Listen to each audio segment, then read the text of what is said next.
Estamos iniciando la segunda semana de nuestro estudio acerca del libro de los Salmos y es muy grato para mí saludarles y desearles una bendecida semana y que en esta semana podamos estudiar la Biblia de manera provechosa. Hoy vamos a iniciar el tema de toda la semana que será Enséñanos a orar.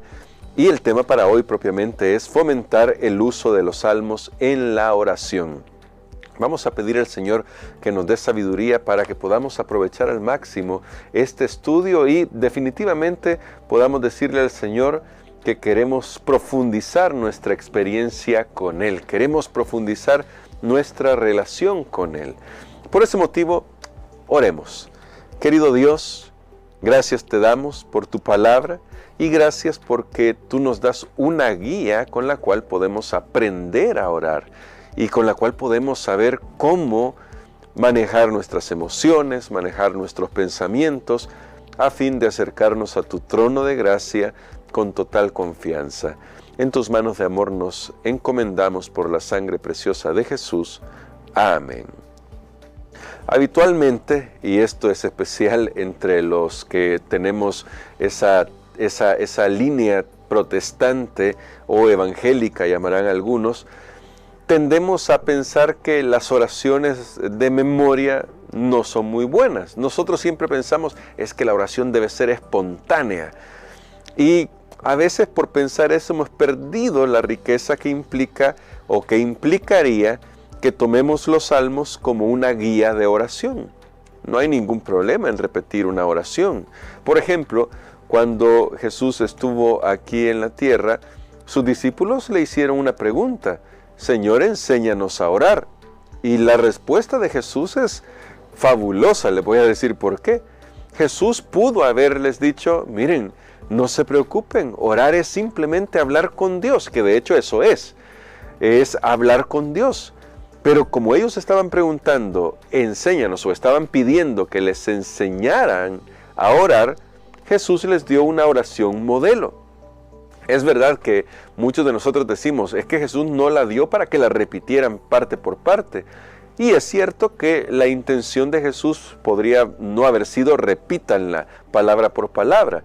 Pero en lugar de decirles que oraran espontáneamente, les dio una guía de oración. Bueno, entonces los salmos son esa guía de oración que Dios nos ha dado y que abarca toda la experiencia humana y que nos va a permitir expresar nuestros propios pensamientos, nuestros propios dolores, nuestros propios sentimientos con palabras que Dios mismo inspiró para que se reflejara tanto nuestra realidad como humanos como la realidad de Dios. ¿Notan? Por eso es tan importante el Padre Nuestro de nuestro Señor Jesucristo, porque aunque usted solo lo repita, ya ahí hay una gran lección. Naturalmente queremos que lo que aprendemos de la oración modelo, pero específicamente ahora hablando de los salmos, nos ayude a que nuestra experiencia se profundice. Ahora, veamos para qué se canta en el sentido de los salmos. Los salmos son oraciones, pero también eran alabanzas. Recuerden esto, los cantos son oraciones cantadas al fin y al cabo. Por eso es importante que escuchemos el consejo del apóstol Pablo que dice, cantaré con el espíritu, pero cantaré también con el entendimiento. Porque las oraciones son cantos también, son alabanzas también. Y los cantos, viceversa, son oraciones, solo que con música. Veamos así rápidamente algunos textos para saber por qué se canta, para qué se canta. Veamos primero el Salmo 105. En el Salmo 105, en el verso 5, dice lo siguiente: acordaos de las maravillas que Él ha hecho, de sus prodigios y de los juicios de su boca. ¿Para qué cantamos? Para recordar quién es Dios. Los salmos están escritos para eso, para recordar que aunque tenemos experiencias, diversas experiencias en nuestra realidad humana, Dios siempre ha obrado maravillas en favor de sus hijos. Tal vez no siempre en el orden, en el momento, de la manera que nosotros quisiéramos, pero Dios siempre ha obrado. Veamos otro texto. Esto es un texto que encontramos en Colosenses. Esto está escribiéndolo Pablo. En Colosenses capítulo 3, verso 16 dice así: la palabra de Cristo habite en abundancia en vosotros. Esta línea es fundamental porque tenemos que alimentarnos de la palabra de Dios. Y ya hemos establecido la semana pasada que los salmos son la palabra de Dios también, solo que tienen un formato un poco diferente de otros textos de la Biblia. De hecho, solo para hacer un paréntesis acá, la Biblia está llena de recursos literarios. Hay historia, hay narraciones, hay cartas, están los evangelios, hay parábolas, hay cantos. La Biblia es un libro riquísimo en literatura para aquel que desee enriquecerse. Pero noten, aquí dice, llénense de la palabra de Cristo, porque solo cuando nos llenamos de la palabra de Cristo podemos en realidad saber cómo profundizar nuestra relación con Dios. Pero sigo leyendo. Enseñaos y exhortaos unos a otros con toda sabiduría. Cantad con gracia en vuestros corazones al Señor con salmos, himnos y cánticos espirituales. Y noten el contexto de esta última línea, con cantos, con himnos y con salmos espirituales. Tiene que ver, o con cánticos espirituales, tiene que ver con que me lleno de la palabra de Dios y eso guía mi adoración. Es la palabra de Dios la que guía nuestra adoración.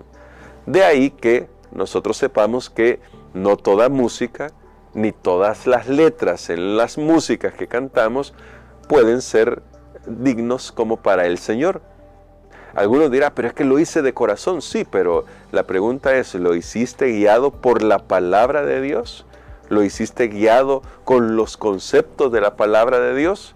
No me voy a poner técnico en esto, ni tampoco estoy tratando de emitir un juicio. Solamente es una reflexión para que cada uno analice también lo que está escuchando.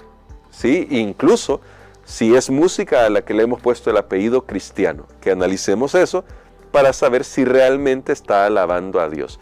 Y no estoy diciendo con esto que la única música buena es la que se escribió en el siglo XVI, siglo XVII, siglo XVIII, porque tampoco es así.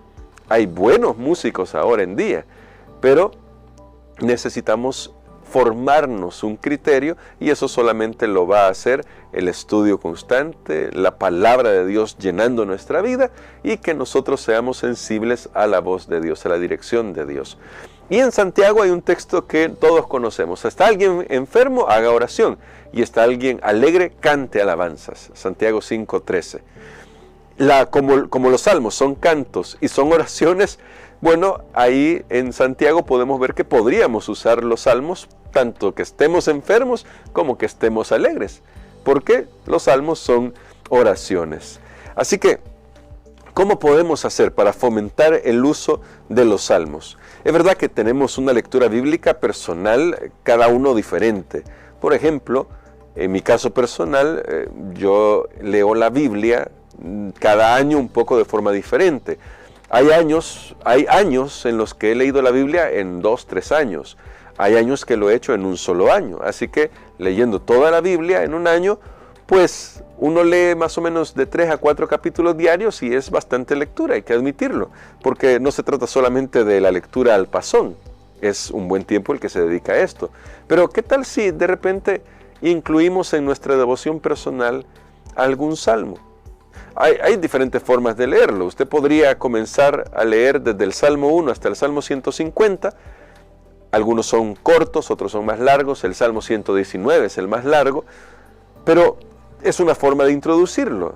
Si usted ya conoce algunos de los salmos, usted lo que puede hacer es comenzar a leer aquellos que se parecen a alguna situación que usted está pasando, porque ya los conoce. Claro, si no conoce los salmos, lo ideal es comenzar en orden. Justamente porque no conocemos todo el contenido de todos los salmos. Entonces, comience así, comience con una lectura. Pero mientras usted lee, también puede hacer algo. Haga una pequeña reflexión en su mente. No estoy diciendo, porque con esto a veces pensamos que la palabra reflexión se refiere a la hora de hablarle a alguien de la palabra de Dios. No, tómese el tiempo de leer el salmo. Si no puede leer todo el salmo, lea algunos versos del salmo, de alguno de los salmos, del que usted haya elegido. reflexiónelo, medítelo un poco, piense qué me está queriendo decir Dios a mí en este pasaje, porque recuerde que ¿para qué se leen los salmos? Para recordar la obra de Dios y para ayudarnos entre nosotros.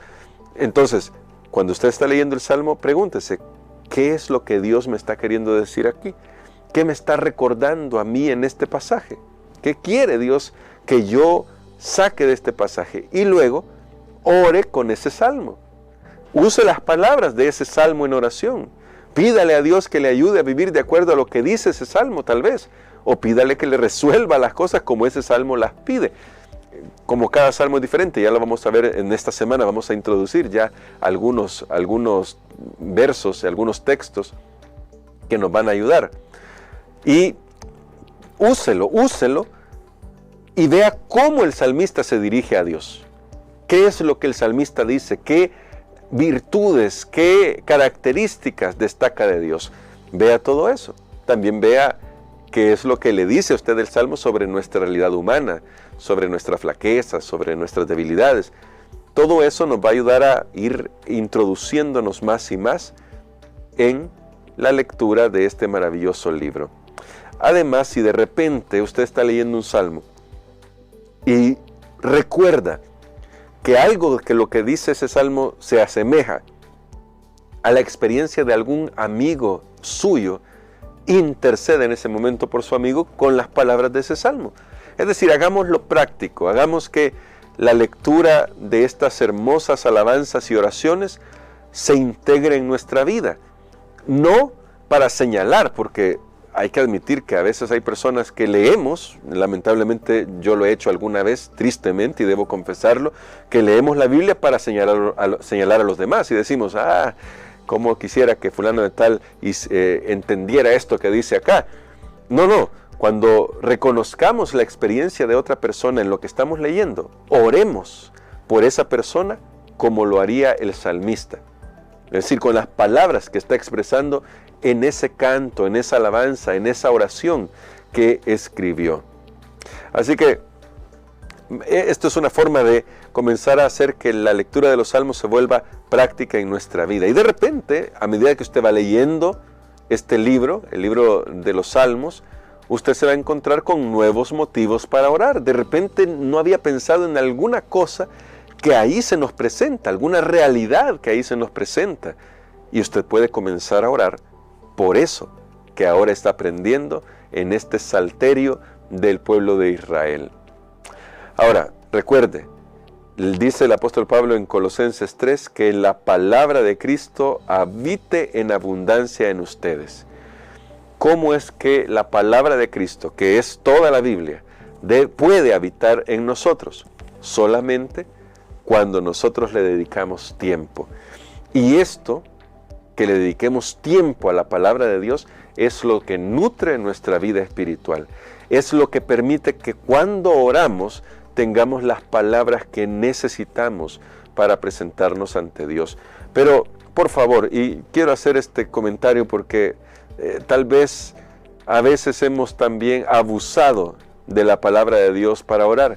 No crea que el hecho de que usted amontone textos y textos y textos mientras usted está orando hace que su oración sea una oración que va a ser escuchada.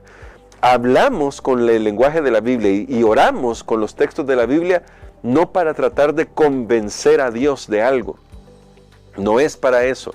No es que yo le estoy diciendo, mire, si usted usa la Biblia y si usted usa el lenguaje de los salmos y si usted se memoriza un salmo de la Biblia, entonces Dios está obligado a contestarle su oración. Claro que no, eso no es así.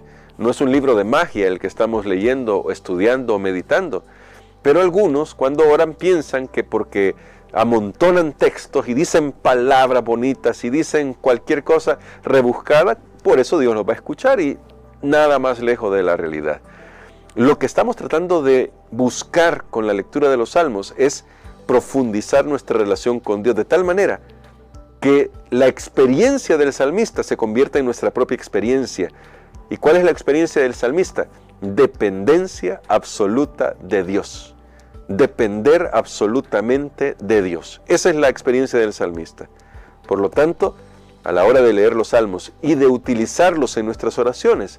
Recordemos que el punto no es convencer a Dios con las palabras escritas en la Biblia. El punto es humillarme delante de Dios y aprender a depender de Él. Vamos a orar. Querido Padre, gracias te damos por tu palabra. Hoy queremos pedirte tu ayuda. No sabemos cómo orar, esa es la verdad. Y te damos gracias porque nuestro Señor Jesús, como un hábil maestro, no solo nos dio la oración modelo, esa que encontramos en Mateo y en Lucas, también nos dio en su infinita sabiduría el libro de los Salmos. Tú, oh Padre eterno, nos diste el libro de los Salmos. El Espíritu Santo inspiró el libro de los Salmos. Gracias porque ustedes, oh Dios eterno, la deidad entera, trabajaron en favor de que aprendiéramos a orar. Gracias, Señor, porque tú, que eres único en el universo, también te acercas a nosotros para darnos una nueva identidad, una nueva perspectiva de vida, una nueva dimensión de las cosas, una nueva visión de las cosas. Gracias, Señor, por tu palabra en Jesús. Amén.